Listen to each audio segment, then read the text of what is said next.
as they will target the Olaf against ReignOver on the side of Echo Fox, banning that away first. Liquid responds by banning away Zac. You pretty much have to do it on red team. That champion is so powerful right now. Akaadian, the next ban from Echo Fox. Yeah, ReignOver just hasn't actually shown much sustained success on many junglers. This split is actually a little bit worse. The only 2 champions of the 7 that he's even won a game on have been Olaf and Elise in this split. So I wouldn't even be too surprised with the Olaf ban if a first pick Elise does come through, especially with things like Caitlyn already being banned out.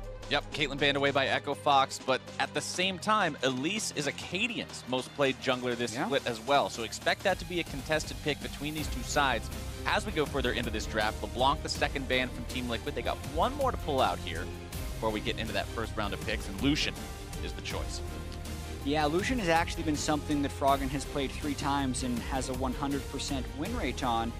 Often willing to pick it even blind if you're Echo Fox, not thinking that many things Slooshie would be able to play would stop him on it. One of his most dominant Lucian games was when he was up against Slooshie back in week 1, so I can understand that ban, even though it leaves Galio open. Galio left open, Kennen left open as well.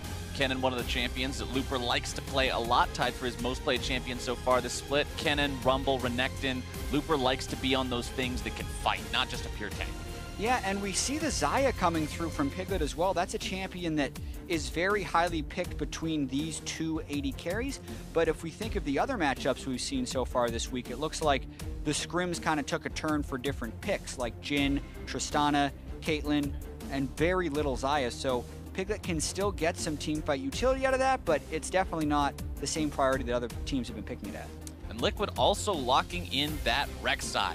The buffs, the changes, the champion's been coming back with more and more popularity, both in competitive play and solo queue, and we know that ReignOver has been more than a capable Rek'Sai in the past. He absolutely has. It's such a good champion for him, in my opinion. He's only played it once this split because the buffs have been ever so recent. I think this does actually fit very well for them, especially if he's even picking between the Rek'Sai and the Elise. I think Rek'Sai is better for him, so I like that choice. And over on the side of Echo Fox, though, they're going to lock in Gragas, and they're going to pick up Corki. Yeah, and the Corki is something that I think fits Froggen. If you're going to ban away his Lucian, he can do very similar things in the game as the Corki. He will obviously be doing more magic damage rather than physical damage, but they're already going to just have a nice, healthy mix of damage types, and it's going to make it difficult for Team Liquid to itemize against them while still giving Echo Fox strong laning phases. Liquid's final pick in that first part of the draft is going to be Orianna this time around. Pretty much the evergreen mid laner for quite a while now. She seems to be able to be comfortably picked into almost anything, and they're fine picking that up before the second round of bans come out. Blitzcrank and Renekton will be the first 2 of those bans. Yeah, totally agree there. As I trip on my mic cord a little bit in the background, the Orianna, I think, is very close to being in the OP tier for mid lane. Because so many of these mid laners have put so much time into it, and everyone is very good at playing around that pick. So early picking it in the first rotation, especially when the other mid is already shown, not that odd. I mean, it's a conversation we've had before, right? About some champions back when, at the beginning of Spring Split, when it was Camille, LeBlanc, and Rengar that were just hilariously busted and they had to be banned every game. There were some players that were like, no, I'm not going to learn Camille or I'm not going to learn Rengar just because there's a 1% chance I'll ever get to play it. It's not worth practicing. But when Orianna is always floating just below that bannable tier, everybody can learn to play it. They can perfect those mechanics, and they can be very, very dangerous on that champ. Jhin and Shen going to be the next couple of bans as we finish up that second banning phase, move on towards the last few picks, and Jarvan is being contemplated by Team Liquid. Very, very strong on the top lane right now. Yeah, they already know they're going up against a Kennen, they think, unless Keith decides to play that in the bottom lane, which is definitely a possibility. If the Looper wants to then pick Fiora against Jarvan, since that's actually a good switcheroo, you can do. But if they are going up against the Kennen, I could see why they'd want to lock it in right now. Maybe keeping a counter pick support for a little bit later. Still thinking about it. Looks like the Kennen is considered the top lane pick right now. Keith hovering over the Jinx, but instead switching over to Braum, locking that one in for Gate. Yeah, there also hasn't been a Fiora game by Looper this split, which is fairly surprising considering Looper has tried to almost solo carry a lot of these games. You expect a marksman pick here, like an Ashe for Keith, just to give them some pick potential, or the Tristana, since they're going to be split pushing and pushing down turrets so much. Overall, the team composition rounds up without too much tomfoolery down the stretch. And honestly, Tristana has just soared back into popularity very, very recently. This champion was not being played at all for the longest time. Then we saw a couple of picks, and now it's just getting picked all over the place as Caitlyn bans are starting to become more prominent. People are sick of playing against Caitlyn. She's so strong. But Team Liquid will respond by picking up the Janna, another pick that you don't see too often. You really do not see it that often. Janna used to be a very good pick against AP Kennen because you just knock him out of the fight. I feel against AD Kennen, not as effective, but I do still think it's a fairly good pick. And I want to spend a little bit of time to talk about the Trist and the Janna and how I feel like they kind of work in the overall meta. I always like to play this game to predict what's going to happen in the league meta. If this is true, what else is true? Okay. So if Caitlyn with Infinity Edge, Static Shiv, Rapid Fire Cannon is busted in the late game, what else would be busted with that build? Trist is actually one of the things that fits the best because she has the escape, she can have the long range, and she can also have a fairly strong laning phase. So as soon as I saw that build on Caitlyn, I wanted to see people doing it on Trist, and it's coming in there right now. And then shielding supports used to also be a little bit busted. Karma and Lourlo have been nerfed down. Janna can slot right in, and I've been waiting for this pick to come into the meta for actually several months, especially with the heavier nerfs. It'll be very fun to see how they stack up when you put it like that. Tristana essentially does become just a second version of Caitlyn in the late game. Her range ends up being actually slightly further than Caitlyn's would be, but of course you don't have the ability to line off the river or an entire lane with the traps, making her not as useful in those situations for sieges and anti-sieges. Yeah, exactly. Faster turret killing, more dangerous turret killing, and potentially some higher teamfight versatility since you get to rocket jump around and reset in the late game. Going to be fun to see as both these teams want to be working their way up from the bottom coming into week 5 of NA LCS play. Echo Fox currently sitting on a 3-5 record. Team Liquid slightly below them at 2-6. Got to start winning now if you want to have a chance at grabbing one of those playoff spots. This is going to mark, after this match for these two teams, they're halfway done with the split. We're not super early on anymore where we can just say, oh, it doesn't matter, they can still get it together, things can still, anything will happen. You really need to start finding these wins. I totally agree, and it's even more important for these guys because Rift Rivals mixed around the schedule a little bit, so you don't actually have clean single round robin best of 3s into the second set. This is the second matchup these guys are playing against each other already essentially in their first 9 games, but it makes it even more important to pick up wins against the teams you're directly competing with. Not only do you jump ahead yourself, you push them below you, and that's what these teams care about as they strive for the playoffs. And one thing I actually want to mention about that, if you look at the wins that have been picked up by these teams in the past, Echo Fox's wins have come out against other teams at the bottoms of the standings. Their 3 wins have been against Envy, they've been against Liquid, and they've been against FlyQuest. Liquid, though, they have a win against Phoenix 1, who's also at the bottom of the standings, but they managed to beat Dig when Dig was on fire. Yeah, and even though the rosters were a fair bit different back then, Team Liquid beat TSM towards the end of the last split. So Team Liquid, I feel like, is a little bit more of their own worst enemy when they're playing these games rather than the opponents, so to speak. They make a lot of mistakes themselves in their losses.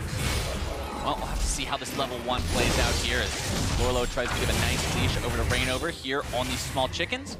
Doesn't look like any of those are going to be stolen away despite Echo Fox hanging around the area, so ReignOver is going to get that nice level 2 start that he wants as the very fast, hard leash is given over to Akaadian by his bottom lane. Yeah, I like to refer to that as the super leash. You can notice there we go. That Akaadian did the small raptors himself, left the big raptor, while his bottom lane pulled the red buff. So it supercharges his gank. Normally when that happens, we've seen Mike Young do it, where he then full clears his blue side and hits level 4 super fast. I haven't seen this route where you just go kill your Krugs, because that doesn't set you up for any advantage other than you hit your level a little bit faster, especially now that he's kind of doubling back towards the other side.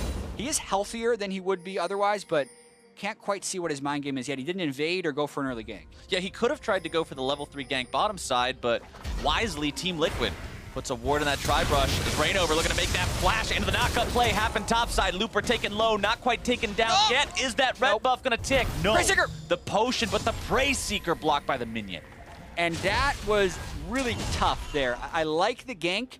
The CC chain from the knockup into the EQ was effective. However, they hit Lourlo during, Looper during Lightning Rush, where he does have the bonus resistances, 10 armor and magic resist, and that makes the difference when you go down to about 10 health. Yeah. So Looper narrowly avoiding that, teleports back to lane. Unless there's a repeat gank, that actually doesn't hurt him that much. He lost very few minis. And I always enjoy seeing situations like that in League of Legends where you take something like 10 armor and magic resistance that you would normally just discard and say how unimportant it was. It doesn't really make that much of a difference, but sometimes there are those fringe cases where it's the difference between life and death, and First Blood not.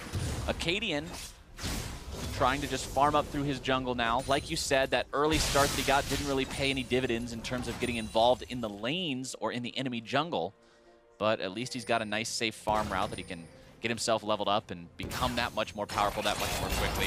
Yeah. If Gragas hits that 6, you know how strong he is. Exactly. Maybe he was a little worried about getting counter jungled by the Rek'Sai. I'm actually a little bit disappointed because I feel like when you're on bottom side and you have the chance for a super leash, you should go for something. You can quick clear and then invade blue buff. Like one thing I see a lot is you will do the Raptors red and then invade blue because you do it so fast before the guy can get there. Even so, Akaadian looks like he's trying to set up. These generally spawn right after 420 when you start at Raptors, but he's spotted out by Ward and actually getting collapsed on by Team Liquid. Froggen going to be taken below half HP. ReignOver coming in now as well. He and Lourlo seeing if they can zone away their opponent in Akaadian. They will successfully do so. Froggen loses out on the trade, but does not expend any summoner spells. Yeah, nothing too much happening. I'd say off of that one, ReignOver still able to secure his Raptors. Slooshie did burn Ghost though, so he's got to be a little bit careful against Akaadian, especially since they know Rek'Sai will be at Raptors. Yep, Rek'Sai just going to be continuing to farm up, get as strong as she can. You can see the Ruby Crystal in ReignOver's inventory, hinting at likely a Cinder Hulk start on this Rek'Sai. Yeah, can also be built towards Titanic Hydra really early on, but absolutely. We've seen ReignOver go tanky Rek'Sai or damaging Rek'Sai fairly often. Most of the LCS Rek'Sais we've seen have been fairly tanky early in this team composition with all the shielding. I feel like you could definitely get away with a more offensive build. I'm thinking that's going to be a Titanic Hydra, but it's hard to tell. We'll have to see. Have to see exactly how he chooses to play this one out. Ruby Crystal does have a lot of those options. CS staying pretty close in every lane except for mid, where Froggen is doing Froggen things, off to a pretty substantial lead over his opponent. 15 CS this early on. Yeah, and that's not something Slooshie wants to experience. He does not want to go 40 CS down against Froggen again. It's really hard to beat Orianna by large amounts of CS, since Orianna does typically have a pretty strong laning phase. But all the way back to 2013, Froggen's considered Corki and Orianna counterpick, so does like having that matchup, and they're going for the repeat gank. Seeing if they can make it happen the second time, but not quite. Without the flash, ReignOver can't close that distance. Looper's going to stay safe. Of course, he is zoned back a little bit, but he's got a big, juicy wave heading his way. He can now farm very safely. Yeah, and as long as Team Liquid's other lanes are not in trouble, that gank has almost no cost for ReignOver, since his blue side jungle is just respawning, so it's a fairly efficient gank path. The only worry when you show yourself on the map is that the enemy jungler is either going to counter jungle you or take your lanes. But Akaadian's actually doing neither of those things because he's still clearing his own jungle and then actually walks through some vision, I believe, unless he snuck past this. He actually did sneak past this. He has not been spotted. Also try to go for Lourlo if he can. Looper has the Kennen ulti available. Looking to make this happen. Here it comes, unleashing those abilities. Lourlo forced to flash out. Akaadian flashing right after him, seeing if maybe he can secure this kill. A little bit more damage will not show up in time. And Lourlo's out of it. So a couple very close to kill ganks by both junglers right there. Now this is the counterplay that you could see. ReignOver immediately going for a counter jungle, but he has been spotted out by Corki. Yup, he knows. Well, Froggen knows, I should say, that ReignOver is here, but he's not going to be moving to stop him right now. ReignOver will get away with stealing this red buff out, and Akaadian knows that that's happening. Froggen said, hey, he's stealing your red, go steal his, and that's where Akaadian's headed right now. Good communication between the teams. No need to get into a jungle tussle unless you feel like you're going to have a natural advantage, but he's got to be watching out for this gank. They can always get into a mid lane tussle. Flash into the knockout yet again from ReignOver. Now looking to use that ulti, finding the burst. A little bit more damage will not be found, and Froggen gets himself away. 35 health, but the health potion has been ticking for about 8 seconds, so because Froggen drank that health potion as that gank started, that is the reason he's able to stay alive. Very close gank there by ReignOver. Health potion mechanics so important in these close trades as Keith face checks the brush, only to find Piglet waiting there for him, loses about half his health. Yeah, with Braum showing mid lane, that is a smart move by Piglet and KonKwon to lay in wait.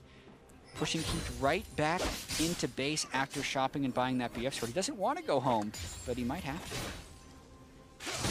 Meanwhile, Lourlo, again, feeling the sting of the Akaadian pressure up here in the top side. Scryer's Bloom going to be spotting ReignOver out as well. Looper knows exactly where he is now, knows how cautious he's going to need to be about this one. Doesn't quite find that Thundering Shuriken onto Lourlo, but ReignOver's still threatening this. Going to zone him back long enough to allow Lourlo to push this out. Yeah, I wonder if Lourlo, 7,500 gold, doesn't necessarily need to back, but shoving in the wave, never that bad of a thing when they're out of vision, and he's going to recall anyway. Can get the page. That nice little move speed bonus passive will help him if he decides to trade against Looper. Go all in with the flag and drag. Speaking of going all in, Froggen is armed with the package on that Corki. Usually this early on into the game, it's hard to use those effectively to find a kill. Players generally play very safe when they hear the sound that alerts them that Corki's got it.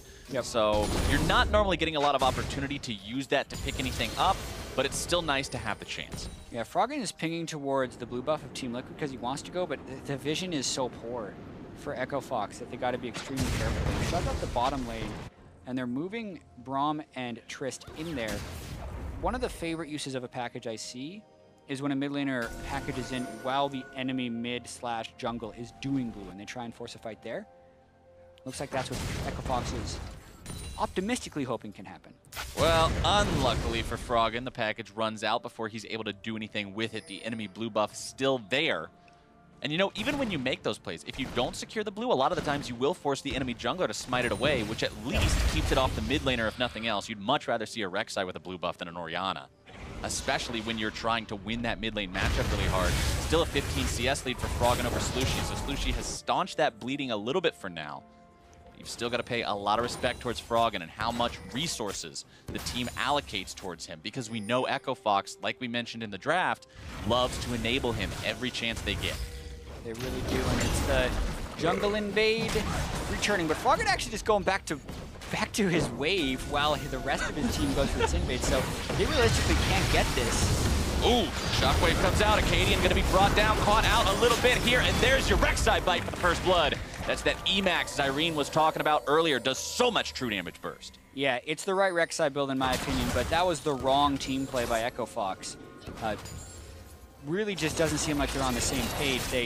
They set up the blue buff invade, but then their mid laner in Froggen never goes to assist, so they're invading into an odd-numbered fight. So of course they're going to lose that. Poor play there by Echo Fox, giving up first blood over to ReignOver. And one thing I want to go ahead and jump back to real quick, the Cinder Hulk point earlier about the Rek'Sai, he is going for that tanky start. Akaadian doing the same, but it's not enough to keep him alive here. Yeah, and I feel like only about 10% of Gragas have been going Cinder Hulk, so they're expecting to have all of the damage from their 3 marksmen, which I can understand. This is one of the situations in which you would go Cinder Hulk Gragas. Watching this one more time, though, I mean, Akaadian just tries to go for a smite fight and then tests his luck that he'll be able to body slam away to safety, because there's a Shockwave and a Janna Tornado that have the potential to interrupt him, and they do.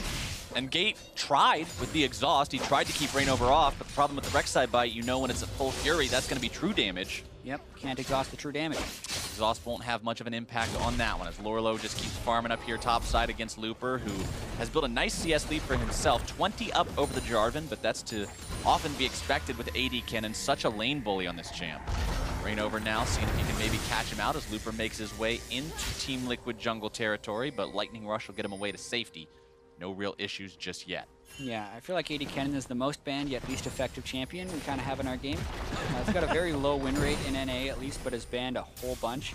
The people who can play it really like it, and people don't want to play against it, but seldom do we actually see it being that effective, since when you do see it, it's almost always first picked, and I think people have generally good counter picks against it. I think the Jarvan is a good pick against it because it is hard for the Kennen to totally smash the lane, or at least stay safe and deathless in the lane. So far, so good for Looper, because when he hits a couple of those big item power spikes, I think he does begin to win.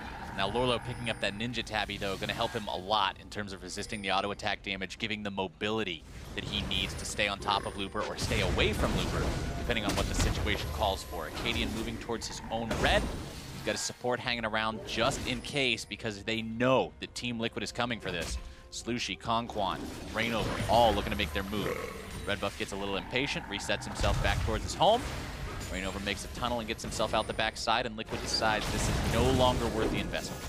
Yeah, and they back away, but in this situation, Froggen staying in mid lane actually pays off, because he gets about a wave and a half that Slooshie gives up, because Slooshie was with his team on the invade.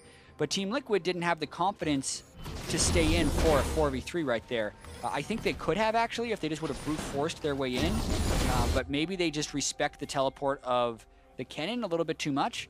They back away and end up giving up a bunch of CS in the mid lane. I mean, they saw what happened when Echo Fox made a not fully planned out invade. They didn't want to make the same mistake themselves, and honestly, I think that's a really smart decision to make, because for both these teams, one reason they find themselves low in the standings is the mistakes they make, putting themselves in situations. Like you mentioned earlier, Liquid is oftentimes their own worst enemy. Yep, I think they are, and it's interesting watching these two teams play against each other, and it's going to be fairly passive as well, because one of the things that hurts these teams is when they fall behind, they don't have good comeback mechanisms, or when they get a lead, they don't necessarily have good vision control to close out a game. So there's a very real potential we see a very long series between these two teams, because they need to work on their conditions of victory. They need to figure out when they have an advantage, exactly what can they do to extend it and ultimately win the game.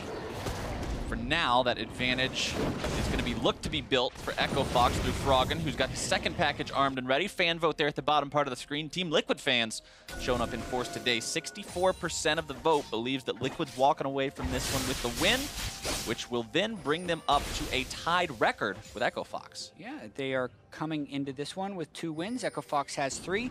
Package, Froggen wants to use it.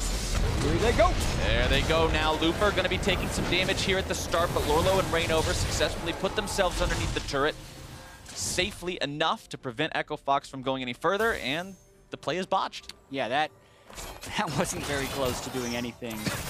Didn't cut anyone off with the package, and even though it was a 2v3, needed to get back to mid lane ASAP, as Slooshie actually is getting a big chunk out of that turret. Doing a good job just zoning Froggen away here. Even though Froggen has the blue, he's just trying to fire the rockets off, clear the wave out if he can, but Slooshie really, really abusing that position. Yeah, that corridor is such a good one for Orianna to hold. Just press Shockwave if Froggen ever tries to step over it. Froggen finally makes his way back into mid lane, but Slooshie retreats knowing that there's probably something that's going to be happening soon. Doesn't want Akaadian to make his way into that lane, find the opportunity to get a flash body slam into a cask. Akaadian is showed up, though, comes over the wall. Exactly what we were talking about. Flash into the body slam. Cask not going to be coming out yet. Does find him, though, and the damage comes out enough to make that kill happen. But ReignOver's got the return kill, now having to work his way out of this, making sure he doesn't become manatee food 1-for-1. Yeah, has the incredibly short tunnel cooldown. Only takes 2 seconds before he can use the tunnel again, since he has maxed his E first. Jungler for jungler kill right there doesn't actually have too much of a net effect, other than Froggen will get a bit of an experience advantage in the lane, because he's the one who gets to stick around, and Rek'Sai is really no match for Corki in a lane. Yeah, oftentimes you don't want to trade the jungler away from the mid laner like that if you are on the side of Team Liquid, especially when we were highlighting, you know, Slooshie fell behind so hard the first time these two teams went against each other. They want to try to prevent that kind of a bleed out in this second game, the second match, I should say. It's not quite happening just yet. Looper trying to make those moves onto Lourlo, popping the Bilgewater Cutlass, but Lourlo gets himself far enough away. The Looper cannot commit underneath the turret. Meanwhile, mid lane, first turret down, thanks to Froggen. Yeah, the strategy of Echo Fox, just win the lane super hard and then continue the siege, is mostly working right now. They're not getting overtaken by the Rek'Sai so far in the early game. Fox going in hard from bot lane. 2v2 breaking out. Piglet going to be soaking some damage for the heal from KonKwon. We'll top him right back off. Akaadian goes over the wall. He and ReignOver both hanging around, looking to get involved in this if they can. Control ward placed down by Liquid in that tri-brush will allow ReignOver to clear out the normal ward placed down by Fox. Akaadian here just in case they try to make a dive. Very dangerous to dive into a Gragas. Piglet takes a couple of auto attacks, still trying to keep this wave pushed up. Especially with heal and Janna ultimate down. Slooshie, though, knowing Gragas is most likely bottom side, pushes up to try and get the turret down on his hand. And I like how brave Slooshie's playing this as well. Always staying forward. We're going to watch the 2v2 that erupted in the mid lane here. Slooshie trying to zone with the Orianna ball again, and as he moves it for harass, Akaadian comes in, which really catches Slooshie in a bad spot, because he then needs to shield himself before repositioning, meaning his shockwave ends up coming really late, and he doesn't really get the choice of targets. So that's why they ended up killing Akaadian. Would much rather have focused Froggen, but they do trade 1 kill back. ReignOver going for that tanky Rek'Sai build that you mentioned earlier. Cinder Hulks into more Kindle Gems for both players, so piling on that health, getting some CDR, very effective on both these champs. And now It's going to be Lourlo who face checks into the brush. Looper and Akaadian trying to make those moves. Blade of the Rune King coming out to do the damage, do the work onto Lourlo's health bar, and Looper's grabbing that kill. Ooh, that is not what you want to have happen if you're Team Liquid. The Cloud Drake, they don't necessarily care that much about, and they can't even get it because Froggen is moving over, and the teleport advantage is in the side of Looper. I wonder if they decide to fight it. No, they're going to decide to take the Rift Herald instead. And remember back to Spring Split when we saw a lot of Corki mid back in those days? The rocket spam is so effective when your opponents are trying to take an objective, just delaying it. Even if you can't fully stop it, it makes them respect you enough that it takes so much extra time. Yeah, I actually really like where Echo Fox is positioned in this game right now.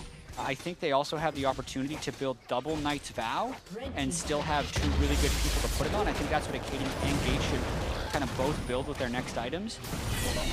Pending Slooshie getting really huge, there's just a bunch of physical damage on the side of Team Liquid, and I think that actually makes their team fight really good too.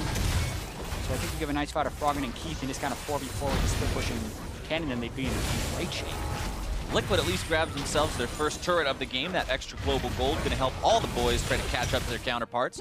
Still down about 1,500 gold, but we're getting into that point of the game where things traditionally become more difficult for Echo Fox, Jatt. We're out of the early game, we're into the mid game. This is where the team seems to become a little lost in terms of translating the leads they might have into bigger leads and into wins. Yeah, and at least they should have a clear understanding of where this team composition should trend. They got effectively three marksmen and two frontline. So they're just going to split push and kill turrets as best as their ability, and you do that until the Nexus falls. That's actually how mostly this strategy works. Knight's Vow completed by Akaadian. I love it. I think you should go throw that on Froggen or whoever he decides to chase around as much as possible. You can switch it on about a 45-second cooldown if you want to, so pretty much whatever lane he walks into, if he's going to go up and siege a turret, that dude will get Knight's Vow and be much harder to kill. I think that item is ridiculously good right now. It's so very effective. It's not even a high price point either. Yeah. And the base stats on it, it's very similar after the itemization changes and the stat changes to what you saw in like Dead Man's Plate and Randuin's. It's really not that much worse than one of those types of items. You get less armor, but the health pool's higher. Yeah, Knight's Vow is 400 health, 40 armor, and 10% cooldown reduction. But then you also get armor and movement speed towards your bonded target. Then you heal for the damage they deal, and you give them damage reduction effectively when you have the Knight's Vow on it. But those are all the stats you're going to almost ever want as a take jungler, which is why I think people are willing to build it as a second item. I think it's actually the most effective when your carries are doing the most damage and when the game is scaled, because healing for damage dealt and flat damage reduction scale actually tremendously well with game time. The item is just really good, especially when you have multiple carries. So finding team compositions which can abuse those things, I think is very effective. Echo Fox and their team moving towards Baron now, 21 minutes into the game, making a brave call to go for this, but they will be forced off by Liquid, who move in, place down a couple of wards, and their presence alone will scare Fox off. Baron still does a lot of damage at this point in the game. It's very early to try to take it, so Echo Fox wisely respecting that, but at the same time, they lose their tier 1 mid. Yeah, that's a little frustrating to see because they seem to be so strong as a team right there, and this has been a problem for Echo Fox pretty much every week, is giving up mid lane priority for even just a look at Baron. They didn't need to stop wave clearing in the mid lane. Froggen is almost unpushable at this point on Corki with rocket spam and blue buff, not to mention Trist has great wave clear. But just to get a control ward on Baron, Team Liquid takes control of mid lane, gets a turret, and keeps the game close. I want to go ahead and point out, by the way, both junglers' Knight's Vows are on their respective AD carries. Keith is the target from Akaadian as opposed to Froggen. So in these team fights, Akaadian and Gate are going to want to especially make sure that Keith is allowed to deal as much damage as possible on this Trist. He does have Static Shiv completed. Of course, Froggen has both Trinity and Static done, meaning that first auto attack from the Corki is going to do a lot of hurt. Yeah, I think right now, Akaadian's Knight's Vow choice is just wrong because it doesn't matter if they're doing AD or magic damage. Put it on the person who's going to be doing the most damage. And a level 14 Corki with Trinity Force and Static Shiv and a pickaxe is going to be doing a lot more damage than a level 11 Trist who hasn't completed Infinity Edge and still has that Static Shiv. Especially since he's closer to Froggen most of the time. You need to be in range in order to have any effectiveness from the item. Seems like a fair critique, but maybe Akaadian's just really concerned about Keith ending up getting bursted down. Maybe he thinks that's going to be the target from ReignOver and Slooshie and wants the damage reduction. Not quite sure exactly, but it's always fun to play devil's advocate every now and then as the Rift Herald slams his big old head right into that turret, takes it down. That's number 3 for Echo Fox, the 3rd and final in the outer ring. And now they're posturing around this Baron. It's difficult for them to force a fight, but Akaadian does have Flash, so he can potentially find an initiation for this team. Always got to be careful trying to initiate onto a Xayah, though. The ability for her to buying time for Looper, though. Works so well. But Looper just does so much damage onto Lourlo now. I mean, Lourlo has no tank ability. His only tank item is a Ninja Tap. Yeah, so they don't need to initiate if Looper's making headway like this. That's 2 turrets down on the side lane. That also slingshots his gold ahead a little bit. That's now a 2,000 gold advantage he has over Lourlo because he got solo turret gold for 2 turrets. Very, very strong on this Kennen. 2,000 gold lead, nothing to scoff at. 2-2. The game actually very low on kills overall. We're only averaging 1 kill every 5 minutes or so, which, considering what we've seen before from these teams, especially Echo Fox being explosive in the early game and trying to win through that, you would expect to see it be a little bit more bloody, but dialed back a bit this time. Yeah, and I think for Echo Fox, that's what they want with this team composition. They want to just shove all the lanes, make sure they're staying safe in as many ways as they can, and just accumulate turrets and a mild gold lead that way, and just get to the point where no one can match Looper's Kennen in the side lane while still having large amounts of damage in the mid lane if Team Liquid get overly aggressive wishing to engage. They have good, almost great disengage with Gragas, Corki, Tristan, Braum with their 4-man squad, as long as Looper can play the split push game properly. So for the most part, I think this is going according to plan for Echo Fox. Team Liquid still doing everything they can to try to turtle it out, allow this game to go on a little bit further, see if maybe they can punish Fox again. If they make a mistake, overextending themselves too far, being a little too uncoordinated like they were earlier in the jungle, Fox really needs to make sure they're on the same page with everyone, especially Looper and Froggen, in terms of that split push timing and having Froggen in the right spot to do the damage in these fights. Always look at Echo Fox damage graphs after the game. Who's topping them? It's Froggen. Who's got all the gold? It's Froggen. Who's doing the most of everything? It's Froggen. Who gets Knight's Vow? Keith. Why not? Put it on the guy that does all the things. Anyway, they're building up a second one. Gate will be a partner of Froggen later. They're just, you save the best for last, right? Hopefully. We'll see. I mean, they're not fighting right now, so it actually doesn't matter who he has Knight's Vow on. Right, it doesn't do anything. If you're not taking damage from enemy champions, it's not really going to help for a whole lot of much. But Looper and Akaadian are enough to take down that Earth Drake, and getting that under their belts will make Baron that much more scary of a proposition for Liquid to have to stop. Even if it's only 1, that extra 10% can still make a difference sometimes. Lourlo going to be caught out here by Looper. Does get the flag and drag off in the middle of the stun. Escapes with his life, or at least half of it.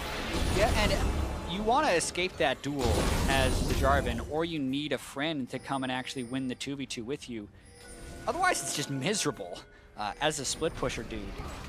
So it is actually on Team Liquid to try and find these initiations, because Echo Fox will be fine keeping this game 2 kills to 2 forever.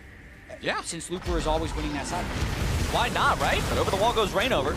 Looking to get some damage there onto Keith, who jumps himself away to safety. Not really too worried about it. I mean, after the initial Rek'Sai knockup, what's going to stop you? Janna Tornado can't come through quick enough to end that one, and Keith gets himself out. No real problem there just yet. Infinity Edge now completed on that Tristana too, means he's starting to get closer and closer to that 3-item spike. This goes back to exactly what you talked about. What's good on Caitlyn? It's hitting that 3-item spike, right? You get to the mid game, you go from okay, sort of a problem to a big threat. Trist, very similar. Once that 3rd item comes online, that's when you start worrying about it. Yeah, I agree, but I'm also a little confused because he's got a longsword sitting in his inventory that doesn't build into rapid fire cannon as much as I would like it to sometimes. So interesting to see what Keith will go with for his next item. Looper trying to get him in a 2v1, still don't get him. Nope, that lightning rush has got him out of trouble more than a few times so far this game. Always using it at the right moment to hasten himself up, get out of range of any ability coming after him, and he can dodge away from the flag and drag. Akaadian, good smite there. Yeah, and they're just slowly pulling ahead in this game. I mean, they're so comfortable with the scaling of their marksman right now. They should be a little concerned, though, just if Slooshie lands a good shockwave onto Corki and Trist, it's over. They have 2 guys going full support. I mean, look at Akaadian. That's basically a support build. Tank supports build those 2 items.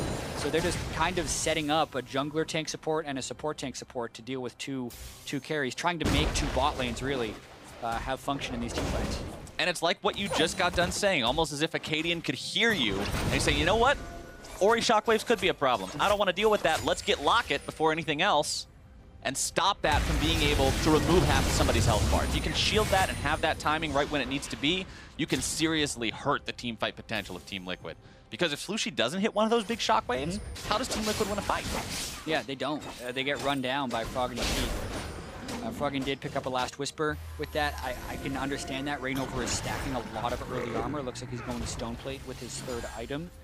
So he's probably hopefully sitting on the Last Whisper, then building up towards a rapid fire cannon ASAP. Do have to be able to deal with those front lines. It can be very, very difficult to have any sort of a big role in the team fight with Rek'Sai just sitting on top of you, stacking the armor like that. But Infinity Edge now done on Froggen. Remember, 80% of Corki's auto attack damage is now magic. So ReignOver's Rek'Sai is not going to be too resilient against that just yet. Yeah, Echo Fox is outscaling, and I do want to point out the absurd rate of farm. And here comes the fight, maybe. Oh, ReignOver getting himself caught out. More damage coming in, trying to use the ulti to get himself away, but instead, going to be forced into the waiting arms of Echo Fox. Gets himself out with the flash, but that was almost way too close. Keith nearly falling to the shockwave, getting himself back with the rocket jump. An explosive fight, but very unexplosive results. Yeah, both of them have Knight's Vow on as well. Look how low he got. If it wasn't for that damage reduction, there's a chance that shockwave actually would have killed him. But I do want to just reiterate the absurd rate of farm for this Echo Fox team. 340 CS for Froggen in 30 minutes. That's over 11 CS per minute. And a kill. Have a spatula ReignOver. Froggen takes him down as Lourlo makes his way now into this mix. Trying to go in with the flag and drag onto Akaadian, who uses the locket to block it up. The damage coming into Lourlo's health bar. Now he's in retreat. Man. There is so much damage being dealt by these rockets. Froggen's able to find one, almost able to get two. Slooshie and Piglet in full retreat. Keith coming in, looking to make the plays happen. Piglet with the ulti to get himself out, drop that target ability, but Fox finds the win. And that was with the teleport being expended by Lourlo, so it is just falling apart for Team Liquid right now. They are not dealing with this Echo Fox split push. We talked about Echo Fox not knowing how to pull the trigger and pull themselves all the way to victory, but I actually really like the way they have been playing this one, because all they have to do is prevent death, wait for Team Liquid to initiate, and then use their well-constructed four-man squad to win these fights. We criticize this team for falling apart in the mid-game very frequently and not translating early advantages, but the patience displayed this game is what's really impressing me from Echo Fox, and the reward 30.5 minutes into the game is Baron Nashor going their way. They've got almost a 10,000 gold lead, and you mentioned the farm. When you combine those elements, this is scary. Yeah, I mean, Froggen has 14,000 gold 30 minutes into the game just because of farm. Watching it one more time, they'd already taken ReignOver low and burned his flash, so he should not have been taking Krugs. Then they teleport in, but they're actually teleporting in to, I guess it is a 4v3 because Keith was off in the mid lane, but just, if you're not going to get to Froggen, the dude with all the gold in the farm, you're going to have a bad time, and he just destroys them. Gatling gun into missile, into auto attack, I guess, but you can see he's just doing so much damage because they can't get to him. Keith not necessarily able to execute, but does blow the ultimate from Piglet. The shot was in the air as Piglet pressed the ulti, so if Piglet didn't have that split-second reaction, Keith would have been able to take him down. It was very, very close, but Piglet is one of those very mechanically talented players who is able to recognize that problem and deal with it appropriately. But I want to talk about something that happens a lot where normal, everyday players watch games like this and they're like, why does Froggen's Corki do so much more damage than my Corki? And the reason is he has 360 farm at 31 minutes when a normal player would have 200 farm. That's exactly it. Normal, your Corki is not getting close to 12 CS per minute and staying deathless. And also, you're not getting double Knight's Vow, double Locket out of your jungler to keep you safe. Now, Gate's going to be jumped on, but that's not really the guy you can start off a fight with. Lourlo knocked up into the air. Glacial Fissure used to just make sure that this doesn't go anywhere as Looper takes down the top lane tier 3. Now moving on to inhibitor number 2. Looper in the top lane, Super's in the bot lane, and the rest of the team mid. Things are looking dire for Team Liquid. Oh, yeah.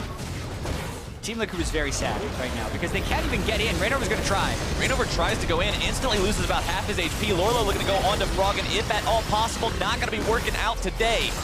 Airborne he goes, Stoneplate wears off, down to 1,000 HP, the push continues. Echo Fox wants to break this base in half. They'll find the mid lane inhib and the top lane inhib. Everything has gone from bad to worse for Team Liquid as their top laner is taken down. Looper grabs himself that kill, now looking to make it a 2-for if he can do it.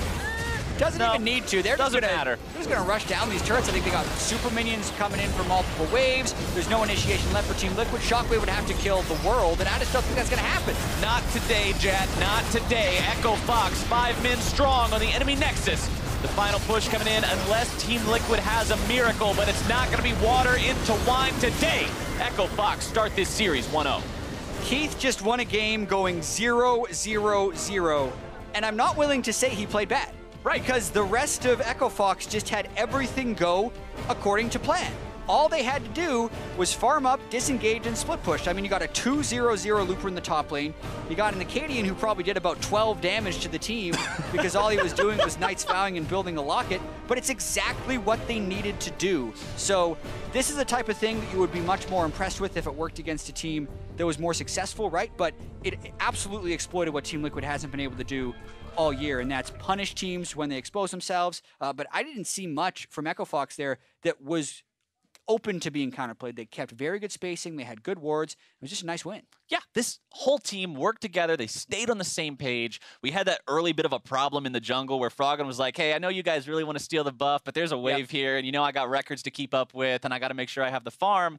That went really poorly. But after that, it's like they all got everything together. They're like, okay, we can't do that. Yeah. But we can do anything else. And that play was half of their deaths for the game. They only had 2 deaths. It's one of the cleanest games that I feel like Echo Fox has played. And I've criticized a lot of the Echo Fox item builds in the past, but I thought they built almost perfectly this game for their intended roles. And they go a little atypical to some of the things you'd be used to be seeing, especially out of a jungle Gragas when everyone goes Runic Echoes, but it's exactly what the team needed. Yeah, he was the tank. Gate was the tank. You described it. This team comp was made to essentially have 2 bot lanes and a split push Kennen. And that's what they had to do. Right, yeah. Kennen kills the turrets. Everybody else waits patiently. Froggen's in trouble. Oh, I'm Akaadian. I'm going to peel for him. Keith's in trouble. Oh, Gate's right there. Kaboom. Glacial Fissure. He's saved. There was no way for Liquid to ever make a play. Yeah, they had the Jarvan and the Rek'Sai. They didn't snowball around that. They never got off a good ball delivery system with the Orianna. And then even the bottom lane, right, the Janna, you like it for the late game thought of a hyper carry, but if you're never going to be able to engage, the other team that has the 3 auto attackers to your 1 are just going to outscale you. And then when the fights finally do happen, they end up looking like this. 29.5 minutes into the game, Fox, they find a 2-for-0 in the top side. They get themselves barren. Yeah, watching this one more time, I mean, this is after we'd already seen a fair bit of the fight with Shockwave down and ReignOver having no flash. Froggen just finishes him off, and at this point, it's desperation for Team Liquid because Lourlo's not winning that 1v1. He's going to lose his inhibitor turret, he feels like anyway, so he tries to engage, but how did they actually get in there? Akaadian has 3,000 health, Gate throws up his Unbreakable Shield, and as they're walking through that, Froggen kills everyone because he's a 340 farm Corki at 29 minutes. Keith then nearly getting the kill on a Piglet, but by this point they can just peel back for Baron. They've already taken the inhibitor, and the gold was out of control. Yeah, gold difference over time. You can see the graph on your screen right now. A little bit of red, a little bit of blue, back and forth, but very close to that central line. And then right about 17, 18 minutes, it just turns into an upward scale for Echo Fox. It never comes back down. 5.1k damage on Akaadian's Gragas. A little bit more than 12, but not a whole lot. Yeah, I'm just looking at the scoreboard again, and I can't remember the last time we had an LCS game where both AD carries finished the game 0-0-0, and both supports finished 0-0-1. This game was so low interaction from a champion v champion perspective because Team Liquid did not have an answer for what Echo Fox wanted to do. And you saw as soon as they tried to interact, the map just collapsed around them because Echo Fox did keep up the pressure for most of the game. And as we expected, Froggen with the performance, you saw on that damage chart, nearly 25,000 damage, just head and shoulders above anyone else on the table, including the guys on his own team. And that goes back to what you were talking about, Akaadian, Knight's Vow, who are you going to put it on? Yeah, he did like 5,000 damage. Eventually, I don't know if they switched or rooted around. They had 2 of them, so it didn't matter at the end of the day. Echo Fox has got to build off that. I mean, if you want to pull yourself out of a slump, have clean games like that and close out Team Liquid in 2 games. Well, we'll see if Liquid can strike back in game number 2 against Echo Fox. Stick around after the highlights, though, for a look at Sneak.